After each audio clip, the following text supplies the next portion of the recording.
Mic number 2 पर अगर कोई गैर मुस्लिम भाई हैं तो अपना सवाल कर सकते हैं। सर मैं कहना चाहता हूँ कि जो वर्दी पहनते हैं वही क्या देशभक्त होते हैं।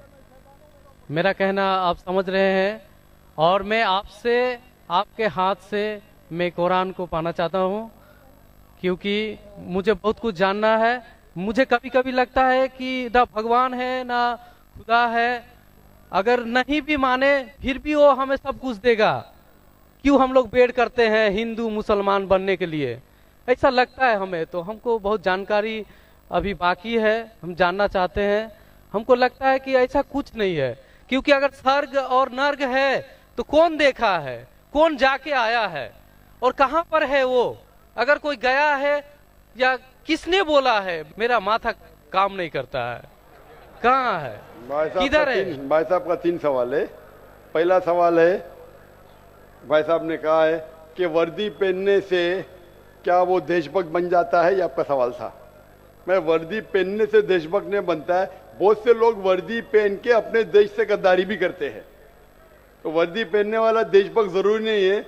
जो अपनी देश की रक्षा करता है और देश के लिए काम करता है वो सही इंसान है। वर्दी जरूरी नहीं, वर्दी है या नहीं है वो कुछ अहम क्राइटेरिया नहीं। दूसरा सवाल आप चाहते कुरान मजीद मुझसे आप आ सकते हैं। तीसरा कि मैं कभी सोचता हूं कि खुदा है क्या नहीं है, क्यों लोग आपस में झगड़ते, स्वर्ग है क्या नहीं है, किसने देखा स्वर्ग है क्या नहीं है, तो क्या करना क्या जानना। भाई साहब आपने कभी किसी को 10 माले से खुद ही मारते देखा? भाई साहब नहीं देखा तो 10 माले से खुद ही मारेंगे? मारो खुद ही ना, क्यों नहीं मारेंगे? क्यों नहीं मारेंगे? क्योंकि मर जाएंगे। नहीं देखा फिर भी यकीन है। आपने किसी को मरते हुए देखा 10 माले से खुद ही मारते हुए? नहीं सर। सुना सिर्फ ना? सुना यकीन क्या है ना अपनी बुद्धि पे। तो यही चीज, सब चीज देखना जरूरी नहीं। मैं स्वर्ग को देखूंगा तो ही मानूंगा। क्या आपको अमेरिका जाना जरूरी है मानने के लिए अमेरिका ही क्या नहीं? आज टेक्नोलॉजी बढ़ चुकी है भाई साहब। आप 10 माले से खुद ही मार के एक आदमी को मरते देखेंगे फिर ही बोलेंगे अच्छा 10 माले से खुद ही मारेगा तो इंसान मर जाएगा। ये जरूरी नहीं देखना। अपने बुद्धि से आपको इम्तिहान लेने पड़ेगा, क्या बात सच है क्या बात गलत है। तो आप जब पढ़ते हैं, जो शास्त्र पढ़ते हैं जो आपकी बुद्धि को नहीं संतुष्ट करता है आप उसमें नहीं मानते, तो ऐसे शास्त्र पढ़ो जो आपकी बुद्धि को मनवाएगा। और मिसाल के तौर के ऊपर कुरान मजीद, आज अगर आप साइंस और टेक्नोलॉजी के हवाले से कुरान मजीद चेक करते, कुरान मजीद में एक भी आयत नहीं जो साइंस के खिलाफ है। आज आप 80% चीज मिसाल के तौर पे साइंस के जरिए कुरान मजीद की साबित कर सकते।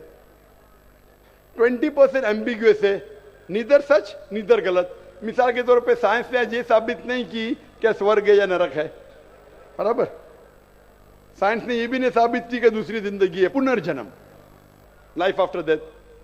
लेकिन अगर 80% 100% सही है, 20% डाउटफुल है, नीदर राइट नीदर रॉन्ग, मेरी लॉजिक कहती है कि इंशाअल्लाह ये 20% भी सही रहेंगी। ये अंधविश्वास नहीं है, ये लॉजिकल विश्वास है।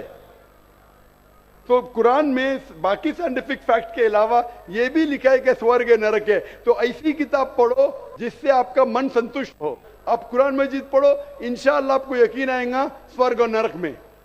आप आके कुरान मजीद ले सकते भाई साहब। सर स्वामी विवेकानंद बोलते हैं कि स्वर्ग और नर्क अपना दिल में है। तो ये कैसे बोल दिया? ये बहुत बड़ा पंडित है। स्वामी विवेकानंद के खुदा है क्या? आप वेद की बात मानेंगे, स्वामी विवेकानंद की बात मानेंगे? सर हम लोग यंग तो बहुत उसको फॉलो करते हैं। हाँ, अगर कोई आदमी ने गलत किया, इंसान गलती कर सकता है क्या नहीं? इंसान गलती कर सकता है क्या नहीं? कर सकता है सर। कर सकता है। तो कोई इंसान कुछ चीज कहता है, आपको देखने पड़ेगा वो सही है क्या गलत है। मैं भी इंसान हूं, मैं भी गलती कर सकता हूं। गलती क्या तो बोलूंगा सॉरी भाई, इंसान हूं, गलती कर सकता हूं।